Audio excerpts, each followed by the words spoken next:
serious allegations of past safety practices and the workplace culture at Blue Origin. That's the space company founded by billionaire Jeff Bezos. Blue Origin has had 17 consecutive successful launches, all of them cleared by the FAA. However, in her only TV interview, former Blue Origin employee Alexandra Abrams tells Laurie Segall of 60 Minutes Plus she believes the company sacrificed safety because Bezos wanted to win the space race.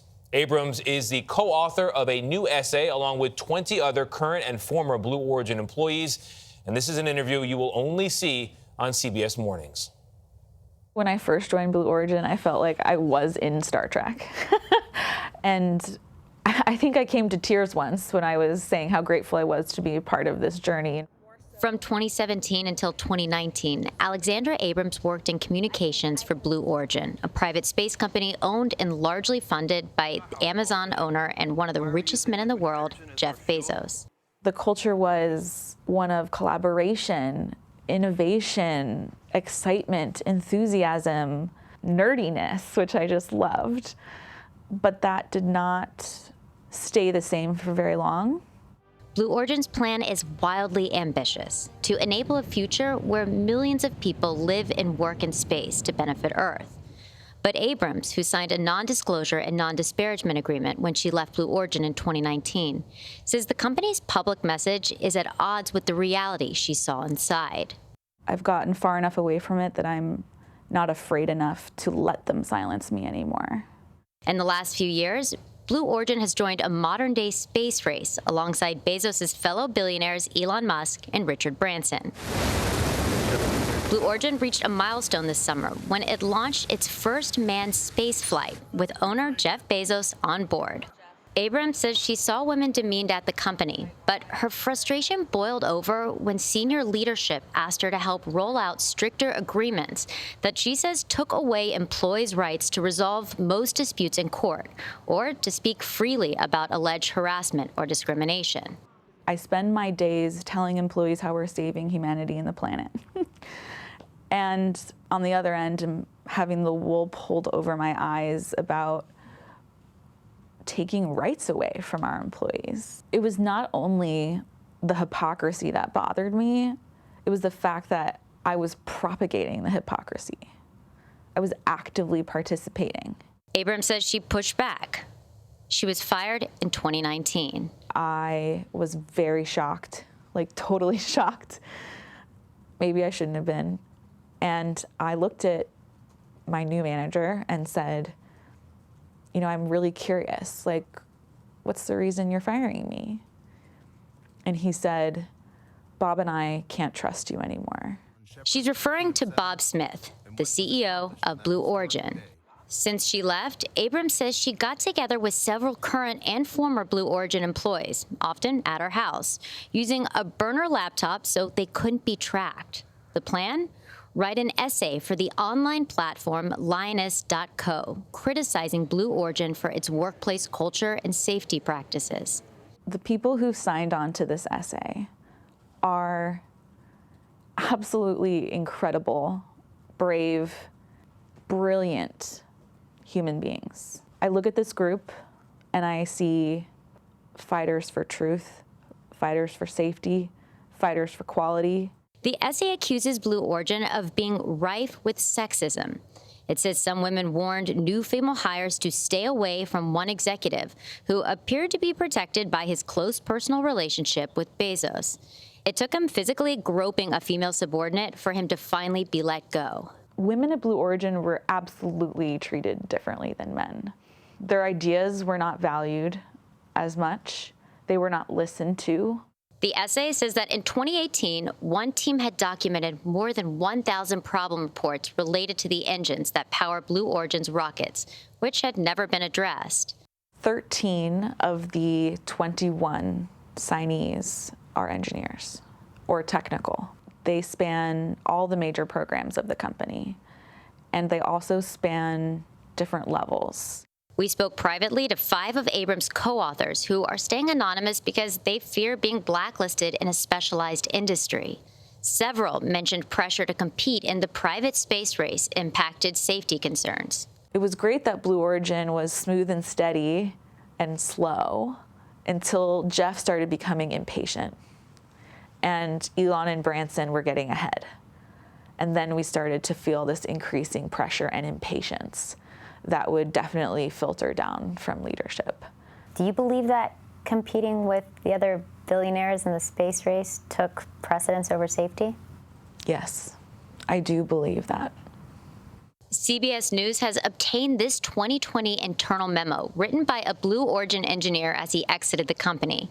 It was addressed to company leadership and reads, "Our path is not a sufficiently safe path." Would you trust a Blue Origin vehicle going to space? Unfortunately, Laurie, I would not trust a Blue Origin vehicle going to space. 2 former Blue Origin employees we spoke with agreed with Abrams, and 3 sources said staying on schedule often trumped safety. I mean, it's an extraordinary statement to be putting out an essay with folks who are engineers, some who potentially could still be at the company, saying, we don't believe in the safety of our product.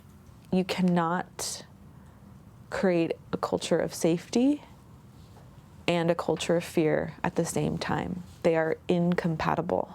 Oftentimes, when I would try to reconcile what I was hearing from the engineers who were close to the vehicle versus leadership about risk and safety, I would often go to leadership and say, okay, how am I supposed to think about this? And often the response would be, oh, well, that person in particular just doesn't have a high enough risk tolerance. That was said to you? Yes.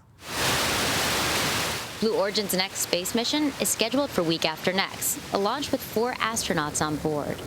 Abrams says her essay was sent to the FAA before it was published online. For folks who are watching this, who see that and who say that the pushback is Blue Origin said you were fired for poor performance because leaders said they couldn't trust you, they might say, this is why you're out there criticizing the company. If that was true, then how would I have gotten 20 current and former employees to contribute to this effort, including very senior people? If I was known as a poor performer and someone who had bad decision-making skills within Blue Origin, would any of these people trust me? These are smart people. As the former head of internal communications for Blue Origin, what message would you have for Jeff Bezos today? I think I would say to Jeff that I really wished he was the person we all thought he was, and that Blue Origin was the company we all thought it was going to be. In a statement to CBS News, Blue Origin did not address safety allegations in the essay, but they said the company has no tolerance for discrimination or harassment of any kind and will promptly investigate any new claims of misconduct. Now, Blue Origin told us Abrams was fired after repeated warnings for issues regarding federal export control regulations. Abrams told CBS News she never received any warnings regarding issues of that nature. Laurie, I think what's striking about this is Blue Origin is supposed to be blazing the future for all of us, and according to these allegations, they are stuck in the past and running a risky culture. But Abrams, we have to underscore, was fired. Yep. Why do we trust her? You know, And hasn't been with the company for 2 years. Yeah, 2 years. Yeah. right. You know, I think this is a woman who has a lot to lose. She's going up against a very powerful company, a very powerful man, where she could face legal recourse. And, you know, I think she was in charge of employee communications at the company. And I think she believes this is her way of being able to have a voice for people who don't believe that they can speak out. Now, you know, why should we trust her? I also spoke to multiple other sources who had similar stories. All these different sources shared stories that all sounded like one another, and I heard the same themes over and over again. I'm thinking about those 4 astronauts that are going to be on a Blue Origin flight, I think, a week from now. It makes me wonder what you heard from people whose names we don't know about potential technical problems with Blue Origin. You know, look, I think the one thing I really took away was, besides a toxic or sexist work environment and folks speaking out against that, was this drive to stay on schedule impacted safety. And this fear that people had, that folks like engineers didn't feel like they could go to the leaders and say something because it might push back.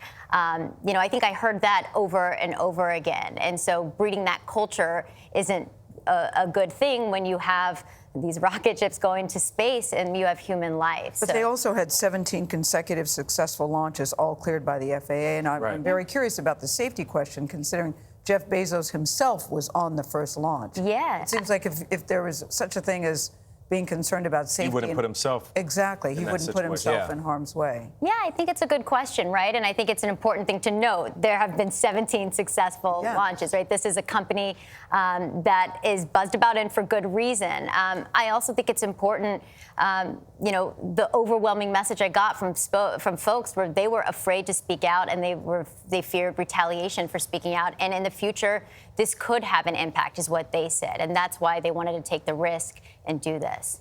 All right, Laurie Segall, thank you.